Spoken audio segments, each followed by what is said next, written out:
Sa Daddy's Pet, ikaw at ang pet mo ang bida. Saya, malambing at puno ng saya. From Daddy's Pet, ikaw at ang pet mo ang bida. Masaya, malambing at puno ng saya. From food to care, we've got it all. Nagsasabi Daddy's Pet, dito sa Daddy's Pet, kayo ang pet nyo, ang bida rito. kapag mayagang, cute at happy, dito sa Daddy's Pet, your family. Welcome to Daddy's Pet Talk! Kayo at syempre yung mga pet mo, ang bida rito. Pwede nyo bang ipakilala ang inyong sarili at ang inyong pet dito sa DigiPet PH? Hello, I'm Misha from DigiPets and Nathan. Nathan, Hello, so dito sa DigiPets, marami kami mga alagang animals na baka magustuhan nyo. Meron din kaming pet shop sa Tasmarinas, Cavite. Nasa Waze and Google Map kami. Search nyo lang, DigiPets PH. So syempre, follow nyo kami sa aming mga socials. So DigiPets PH sa Facebook, Instagram, TikTok, at marami pang iba. Pero mas maganda syempre kung mag-visit kayo sa amin. So Tuesday to Sundays, 10 a.m. to 7 p.m. sa Tasmarinas, Cavite. syempre para makita nila kung gaano ka-quality. Syempre ako nakikita ko to na kung gaano quality at kung anong meron ng DigiPets. Pag sinabing DigiPets, talagang quality. Iba-ibang pets. Yun, no? Yes, syempre iba-ibang pets. So, marami kaming pets. So, mula sa mammals, reptiles, and coming soon din ang amphibian. So, marami kayong abangan dito sa DigiPets. And syempre, ang pinakamalupit na pet. Yun, no? Ma'am, anong message mo sa Boa Keepers Philippines? Syempre, 14 na, 14th anniversary nila. Yes, so 14th anniversary na. Kasama nila kami since Day 1. day 1. Grabe, no? For the very first anniversary. Actually, before ko, hindi pa yung mga tao. Tapos ngayon, sobrang dami na. And talagang lumalaki ang hobby. So, message ko is, syempre, more power. And sana marami pa tayong mahikayat sa legal keeping. Kasi alam naman natin na maraming gusto mag-alaga ng exotic pets eh. Pero syempre, doon tayo sa legal. Para safe ikaw at ang pet mo. Okay, syempre, nagpapasalamat din ako dahil lagi kong pinangunlakan itong interview to. At syempre yung mga nandito, na mga fathers, happy Father's Day sa grupo nyo, sa family ninyo, at sa mga tao nandito, grabe, talaga ang daming tao, ma'am. Yes, happy Father's Day sa lahat ng fathers out there. Please like and follow our page, DigiPets PH. Thank you very much. Ma'am, anong pwede mo may pangako sa mga pet community, sa mga kapeto, sa mga pet lover na ilalabas nyo pa sa mga darating na taon? Naku, marami pa kaming ilalabas sa darating na panahon. Siyempre, abangan nyo sa DigiPets PH para walang spoilers. Makikita nyo lang yan sa mga susunod na events. Kaya lagi kayo pumunta sa booth namin para makita nyo kung anong bago. Yun, no? Talaga, pag sinabi DigiPets, quality pets, Yes. talagang lupit, talagang malulupit. Siyempre, ang pinakamalupit, marami kami laging surprises para sa inyo. And marami dito mga susunod, mga animals na hindi nyo pa nakikita sa Pilipinas. Makikita nyo sa DigiPets. Yan, syempre ma'am, na-miss ko kayo. Dahil dati na-interview ko si Sir. Alam ko kung nagbago kang panganak, natutuwa ako na yung baby na nasa likod. Yes, yung baby. thank you. Siyempre, ma'am, baka meron kang gusto i-shoutout dyan. Or shoutout sa lahat ng mga followers natin ng top fans ng DigiPets PH. Siyempre, lalong-lalo na sa mga sa mga top fans natin out there. Tsaka yung talagang mga active na nagko-comment. Kasi maraming salamat. Kasi dahil sa inyo, narating namin to. And malaki ang salamat ko sa ating mga supporters namin. Kasi talagang yung iba dyan na talagang from day 1 ng DigiPets hanggang sumusuporta na sa amin. And actually, dati DigiPets di naman ganito kalaki. Siyempre, before maliit pa lang, konti pa lang yung choices. At dahil sa support na nyo sa amin, nakakapagdala kami ng mga additional animals para makita nyo. At syempre, dahil sa inyo, lumalaki ang hobby. So maraming salamat po sa lahat ng followers namin. And syempre, supporters at mga exotic pet keepers out there. Siyempre ma'am, nagpapasalamat si Daddy Wax dahil lagi mong pinahulakan ko itong interview to. Siyempre, ito ang Yes. Daddy's Pet Talk. Sa Daddy's Pet Talk, kayo ang mga nandito at ang mga pet nyo ang laging bida. Ma'am, thank you, mama. Thank you, mama. Welcome to Daddy's Pet Talk. Ikaw, at syempre, yung mga pet na nandito, ang bida. Sir, pwede mo bang ipakilala ang iyong sarili? Kung ano ang meron dito sa booth nyo? Hi, ako si Paul. At ako ang owner ng Blue Eyed Reptiles. Yun, Blue Eyed Reptiles. So, kasama ko ngayon dito Sir Kevin ng Tangerine Madness naman. Tangerine Siyempre, hindi makawala si Sir Lou Domingo. Yun o, Yan, ng Lulu's Geckos. So, may yes, sir. singit lang ako ha. Happy Father's Day po lahat ng Thank you, kasali. thank you, sir. Thank you. Siyempre, Daniel Wax to. Father rin tayo, diba? Happy Father's Day din, sir. Sir, anong mga... May papakita mo rito yung mga pinakamagaganda yung mga pets na... Okay. So, dito, we have quality geckos. Unang-una, meron kami yung tinatawag naming Black Knights. These are our Black Knights. Mga jet blacks nila. Then, meron din kami mga quality na tangerines. Like, for example, this one. Then, ito. Ayan. So, yeah. Meron din kaming mga quality na hognose. Hognose snake. So, we have here the snow hognose.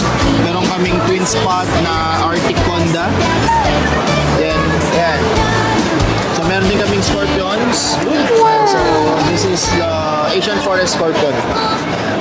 Sir, bali po 14 years na itong Boa Keepers Philippines. Anong message mo sa Boa Keepers Philippines? Unang-una, I would like to congratulate them, syempre. No, umabot yung community ng 14 years. No? We wish na more years to come with BKPs. No? Maraming salamat din sa opportunity na binibigay nila sa akin. Sir. Siyempre sir, ano naman ang message mo or may papangako mo sa pet community, sa mga pet lovers, sa mga kapet talk natin na manunod dito, siyempre all over the world ang target natin eh. Kasi siyempre, ang Daddy's Pet Talk, hindi lang pang Pilipinas ang target namin eh.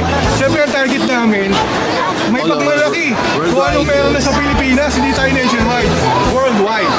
Sir, anong message mo sa ating mga pet community?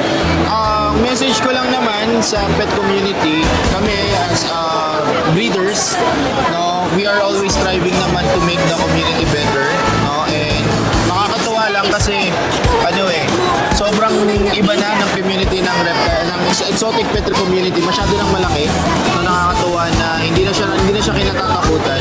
And we promise naman sa mga susunod na taon that we will be producing more quality na mga pets. Alam mo sir, siyempre dami na natin in-interview rito, inikutan natin dito. Natutuwa ako sa gumawa nito ng Boa Keepers na ginanap dito sa ulit kasi sa NRC na dito ako eh. Tinaon nila sa Father's Day. Father's Day. Alam mo bakit? Siyempre galante kayo ng mga father. Diba? Ngayon, pag humili dito yung mga baby, magpabili ng mga tulad ng mga pets na nandito, matik bibilin eh. Matik bibilin. Alam mo bakit? Kasi sa kagalakan na ipibigay yung Gusto ng pagmamahal sa mga mga anak. pets, diba? Kasi kung ang mga fathers at mga anak nila pet lover, mas maganda yun.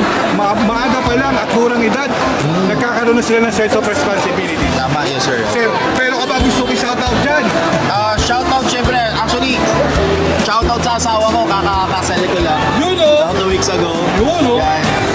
Shoutout din sa mga tropa na nandito. Ayan. Shoutout din sa community ng Exotics. Shoutout sa BKP. And so, ayun siguro sir. Sir, nagpapasalamat ako na kahit busy ka, nagpauna ka ng interview. Siyempre, ito si Daddy Wax ng Daddy's Pet Talk. Ikaw, o kayo, at ang mga pet na nandito, ang bida. Thank you po. Thank you, sir. Welcome to Thank you. Daddy's Pet Talk. Ikaw, at siyempre, yung mga pet na nandito. At siyempre, ang Exopad, ang bida. Sir, good afternoon, sir. Sir, pwede mo ulit ipakilala ang sarili mo kahit kilala ka na ng pet community. Ipakilala mo ulit kung anong meron dito sa Exopad. Hello po, I'm Denzel, co-owner po ng Exopods. Yun ang Exopad. We specialize po in isopods, terrariums, and po. Mostly for cleanups and for pets din. Ayan. Yun. Siyempre sir, anong message mo sa Boa Keepers na alam ko na palagi ka na napapasama rito sa Boa Keepers Philippines. Anong message mo? Siyempre, sir, first of all, thank you sa organizers and sa lahat na kasama namin sa event. Kasi medyo yung iba nire-recommend din kami for bioactives, ganyan. So parang very big help sa amin yun. Tapos also, happy anniversary for BKP. Siyempre happy Father's Day din sa lahat ng mga Father's Day. Mga fathers dito. Sir, anong message mo naman sa pet community natin or may papangako mo sa mga dati na taon kung ano pang ilalabas si Exopad? Ayan, so sa following years, hopefully magkaroon din kami ng reptiles. Yun, reptiles. Hopefully sa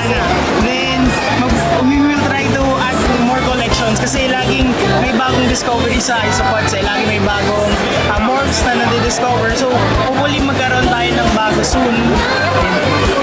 Sir, bali po, may gusto ko bang i-shoutout dyan, sir? Una-una po shoutout sa lahat ng mga co-exhibitor namin, tapos mga fans ng BKP. Shoutout din po sa mga reptile givers dyan and sa fans niyo po. Sir, natutuwa ako alam bakit? Walang sounds! First time natin na-interview ko na walang sounds, ha? Kaya maganda to, malinaw na malinaw ang may bibigay at mensahe, sir. Sir, maraming salamat dahil pinauna ka mo tong interview to. Thank you po. Sir, siyempre itong yung Daddy Wax and Daddy's Pet Talk. Ikaw, at siyempre ang Exopods. At ang mga batang nandito. Ang bida. Thank you po. Thank you. Thank you, sir. Welcome to Daddy's Pet Talk. Ikaw, at siyempre ang Chef Exotic. At ang mga pet na nandito. Ang bida. Sir, Happy Father's Day! Happy Father's Day sa inyong lahat. Good, sir. Pwede mo ba ipakilala ang iyong sarili at kung anong meron dito sa Exotic Booth?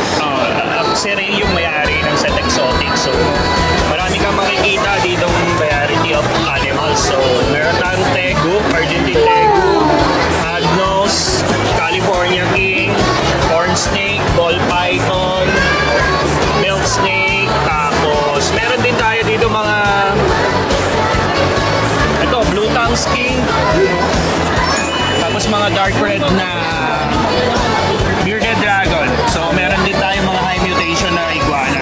So meron na tayong mga caramel, red hypo, sulcata meron tayo. So yung bago namin display ngayon is yung micro squirrel. So sugar glider, marami din tayo niyan eh. This one, it's chameleon. So yung tarantula pa rin, di mawawala. Siyempre, pinakita mo na sa yung chameleon mo dun sa may malupits eh, di ba? Oh, yeah, yeah. Sir, Yun yan. siyempre 14 years at anniversary ng Boa Keepers, 14 na kung tawagin. Sir, anong message mo sa Boa Keepers? So, keep it up. Big AP, so solid. Nakita nyo naman yung dami ng tao. Siyempre, ang ganda ng tinaon nyo to sa Father's Day talaga. So, nataon tayo ng Father's Day. So, kaya punong-puno. So, solid talaga, Big AP. Sir, ito naman sir, anong message mo sa pet community, sa mga pet talk, sa mga pet lovers na ilalabas mo sa mga dating na taon na mga quality pets mo pa? So, tuloy-tuloy naman yung update natin, no? Kung marami tayong animals na ilalabas next year. So, mayroon tayong mga sabana yung Tegu na lalabas. So, abangan nyo yung mga bago. Siyempre, may gusto ko bang i-shoutout dyan? So, shoutout pa rin doon. Kala Sir Jing, BKP, lahat ng organizer, yung mga kapwa ko, Sir, exhibitor. So, yun na lang. Sir, kasi nagpapasalamat ako dahil kahit busy ka, nagpa-interview ka pa rin. Kaya minamadali ko na ito. Ang dami yung masarap yung interview natin. Para kulang lang isang araw para interview kayo. Siyempre sir, itong yung Daddy Wax ng Daddy's Pet Talk. Ikaw at ang Chef Exotic ang bida rito. Welcome to Daddy's Pet Talk! Kayo at siyempre yung mga pet na nandito ang bida. Sir, pwede mo bang ipakilala ang iyong sarili sa mga pet talk natin at sa pet community at kung anong meron dito sa Boa Keepers Philippines 14. Okay. Hi! I am Jing from Boa Keepers Philippines. Ako po ang president ng Boa Keepers. And then, nag-start lang po kami as a group, friend lang. 8 po kami na magkakaibigan lang na lahat kami is mahilig kami sa mga boa. Before kasi puro boa lang kami. Tapos hanggang sa tumagal, lumaki, hanggang sa nag-event na kami, tapos nagkaroon na kami ng mga exhibitors namin na iba't ibang klaseng pets. Yun ang pinapasalamatan ko sa support ng BKP. Sa lahat ng events ko is nandyan silang lahat. Simula day 1, ngayon 14 years na po kami. Sir, bali po kasi more on kay Daddy Wax. Latest kong napopromote kayo yung mga reptiles, mga boa. Sir, siyempre mga kapet talk natin, yung mga pet community natin. Anong ibig sabihin sir ng boa para alam nila? Okay. BKP is Boa Keepers Philippines nga. Isang type of snake yan, yung boa. Yun. Hindi siya egg-laying. Ano siya eh, pagka nanganak siya is live bearer siya eh. Snake na kaagad pagka, kumbaga, meron siyang built-in na incubator. Parang ganon. Correct. Sir, grabe yung ginawa mo. Siyempre ikaw ang president. Alam ko ikaw yung nag-organize nito. Sir, tinaon mo pa talaga yung last day Happy Father's Day talaga, sir. Yes. Grabe. Oo. Makita nyo mga kapetok puno to hanggang taas. Parang may artista ang nagsushow na grabe. Ang dami Ayun, talaga. Pinaka maganda nga is natapat pa ng Father's Day talaga yung event namin. So, na masaya lang din is imbis na i-celebrate nila na kumain sila sa labas or ano, dito nila sineselebrate. Oh, Kasi kanina, sir, habang nag-ikot-ikot tayo, yung tatay niyayaya talaga sa mga Oo. test dito Kahit na medyo mahal pero quality, napapabili dahil alam nila kung gaano ka-quality. Yes, Diba? yes. May Oo. papel, talagang hindi makukuha ng DNR, talagang alam mong mapapangalagaan. Saka mababait dito, sir, yung grupo niyo, sir. Kahit tawagan mo, magtanong ka, hindi nag-hesitate sagutin para maturuan yung mga mag-vibrate or mga mag-aalaga rito Yes. Sir, ano masasabi mo sa tumangkilik at sa grupo ng Boa Keepers Philippines na 14 na kayo na 14th anniversary nyo sa lahat ng exhibitors at mga breeders na nandito? Ayun, talagang wala talagang hihilingin pa. Kasi lahat ng mga exhibitors ko is very sila sa mga like yung sa legal keeping talaga kami. Tinuturuan nila yung mga ini-educate nila yung mga tao like kung anong kaya. Hindi naman kasi yung exotic kasi hindi siya mura So we need to educate kung anong like yung sa mga ahas, hindi naman sa lahat ng bahay na sa mga ahas. So kumbaga or mga lizard na ganyan, hindi siya basta-basta. So kailangan minsan is research muna talaga. Kasi magiging kawawa lang din yung mga alaga. Correct. Tapos, pinaka-isa pa is yung kailangan DNR registered siya. Correct, yun ang importante. So, ayun nga, is for legal keeping. Yun yung pinupush talaga namin sa BKP. Since kami ang first group na legal na nag-event na with DNR, nakasama namin sa event namin. So, hanggang ngayon, 14 years na kami, is partner pa rin kami with DNR. Sir, as a president ng Boa Keepers Philippines, anong may papangako mo pa sa pet community? Bukod pa sa mga quality na ilalabas nyo itong mga dating na taon at yung mga event na alam ko na sumusuporta ako sa inyo para ipakita to hindi lang sa nationwide ng Pilipinas, gusto ko ipakita to sa worldwide kung ano nang meron ng Pilipinas. Okay. Every event kasi naman lagi kami nag-iisip ng bago and then para marami kami offer kasi every event naman lagi naman sa susunod na event is dapat mas mahigitan namin yung unang event namin. Yun. So, kumbaga, nag-iisip kami ng lahat ng mga ideas na bago para to help na mga hobbyists natin to support. Kumbaga, ang BKP kasi is talagang support na hobby talaga to sustain. Kaya like yung meron kaming sa sobrang dami din ng mga nag-aalaga na parang pwede natin sabihin na congested na iba. So nag-iisip kami ng iba-ibang klase na gimmick or strategy na para i-uplift ang hobby. So like marami kaming mga newbies ngayon na para sa mga new generation like mga bata pa lang is nasasanay na sila humawak ng mga ahas. Ma-educate din sila, sir. Educated talaga sila. Minsan, yung mga bata pa, nag-educate sa mga tatay nila sa mga magulang. Sir, alam mo natutuwa ako. Gusto kong i-rebat tong sinabi mo Ano? Yung sinabi mo na hihigitan nyo kailangan yung isa pang yung event nyo kailangan mahigitan pa sa susunod na taon o sa mga dating araw. Oo. Para kay performer ng isang concert na kasi hindi pwedeng kung ano yung ginawa nyo dati, gagawin nyo lang ulit. Oo, syempre. Yun ang maganda sa Boa Keeper, sir. Oo. Kaya sumusuporta ako sa inyo dahil yung NRC, bigla kayo na ganito. Oo. Diba? Siyempre, basang ini-expect ko na ma-educate din ninyo yung mga bagong mga pet lovers na mga boa, na mga reptiles. Kasi gusto ko rin malaman nila na masarap pagsamahin ng mga cats and dogs at mga Yes, reptiles. yes. So, importante. Yun, ang sarap-sarap ng feelings. Oo. Kaya sir, nagpapasalamat talaga ako na lagi mo ako pinaunlakan itong interview to, sir. Sir, anong pwede mong i-shout out or may gusto ko pang pasalamatan?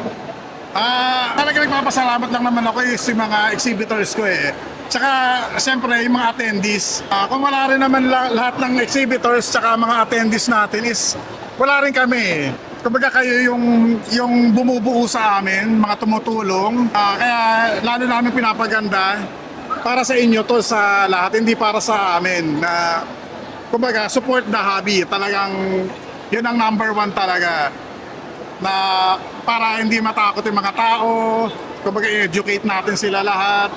Like, pwede ko na rin ba invite yung Oo sa naman, next? sir. Sige. Kahit ano yan, pwede Kasi yan. after namin na itong BKP 14 namin, after event namin ito, sa July 24 to 26, IPS. is IPS, nando kami sa SMX. Yes. Sir, ano ko lang yung IPS ha. Ano ba yun yung first time na nakilala ko exotic and reptiles. Although kilala ko na. Okay. Mga gliders, mga ganun. Kaya lagi na ako sumusuporta sa inyo. Nakasama nyo ako na ipakita at ma-educate. Kaya nga lagi ko itong binablog para makita talaga ng mga tao kung ano ang meron sa Boa Keepers Philippines. Kumbaga, natutuwa talaga kami kasi dog and cats event po sila, yung IPS. Tapos, kumbaga kami pinupuntahan exotics, Correct. pinaghahatak. So, talagang helping the hobby talaga, the community, the pet community. Kumbaga, iba yung binibigay na saya ng exotics eh. Hindi siya kung saan mo lang makikita. Yun nga lang talagang maraming, what do you call this?